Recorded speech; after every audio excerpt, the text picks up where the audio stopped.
Hi, welcome to family channel. இன்றைக்கி நம்ம என்ன ரெசிபி பார்க்க போகிறோம் அப்படின்னா, கோவக்காய் அண்டு குடமிளகாய் பொரியல். நானும் யூடியூப்பில் எல்லா சேனல்லையும் தொலைவி பார்த்தேங்க.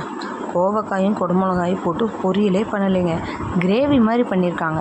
ஆனால் பொரியல் நான் தான் ஃபஸ்ட் டைம் பண்ணுறேன்னு நினைக்கிறேன். நான் எங்கள் வீட்டில் குடமிளகாயும் கொஞ்சம் தான் இருந்தது, கோவக்காயும் கொஞ்சம் தான் இருந்தது.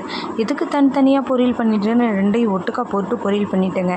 அந்த ரெசிபி நல்லா இருந்ததுனால உங்கள் கூட ஷேர் பண்ணிக்கலான்னு எனக்கு தோணுச்சு. அதான் ரெசிபி பார்க்கலாம் வாங்க. இப்போ பேன் வச்சுக்கோங்க.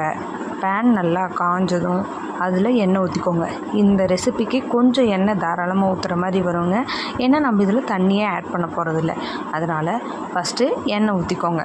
எண்ணெய் நல்லா சூடானதுக்கப்புறம் ஃபஸ்ட்டு கோவக்காயை தூக்கி உள்ளே போடுங்க. கோவக்காயை போட்டு ஒரு 2 கிளறி மூடி வச்சு ஒரு 3 நிமிஷம் வேக வைங்க.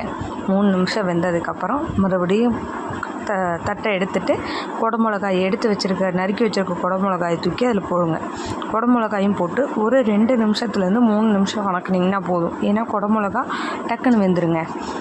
அதுக்கப்புறம் அதையும் போட்டு மூடி வச்சு 2 நிமிஷத்துலேருந்து 3 நிமிஷம் வேக வச்சு எடுத்ததுக்கப்புறம் கொஞ்சோண்டு பெருங்காயத்தூள் போட்டு ஃபஸ்ட்டு அதை கிளறிடுங்க. ஏன்னா நம்ம மசாலாவோட பெருங்காயத்தூள் போட்டு ஆட் பண்ணால் அது ஒரு மாதிரி கசப்பாக இருக்கிற மாதிரி இருக்கும். அதனால் ஃபஸ்ட்டு பெருங்காயத்தூளை போட்டு ஒரு கிளறிடுங்க. கிளறிட்டு அதுக்கப்புறம் மஞ்சத்தூள், மிளகாத்தூள், கொத்தமல்லி தூள், உப்பு 4ஐயும் போட்டு மறுபடியும் ஒரு கிளறுங்க. கிளறிட்டு மறுபடியும் தட்டு போட்டு ஒரு 5 நிமிஷம் வேக வைங்க. வேக வச்சிங்கன்னா சூப்பரான கோவக்காய் அண்டு குடமிளகாய் பொரியல் ரெடிங்க. இதை சாப்பாட்டுக்கு வெள்ளை சாப்பாட்டுலேயே நல்லா பண்ணி சாப்பிடுவேன். எனக்கு அந்தளவுக்கு கோவக்காயும் குடமிளகாயும் ரொம்ப பிடிக்கும். ஆனால் இது சாம்பார் சாப்பாட்டுக்கும் நல்லாயிருக்கும், தயிர் சாப்பாட்டுக்கு அல்டிமேட்டாக இருக்குங்க. இந்த மாதிரி நீங்கள் இந்த பொரியலை எதுக்கு வச்சு சாப்பிட்டீங்கன்னு எனக்கு கமெண்ட்டில் சொல்லுங்கள்.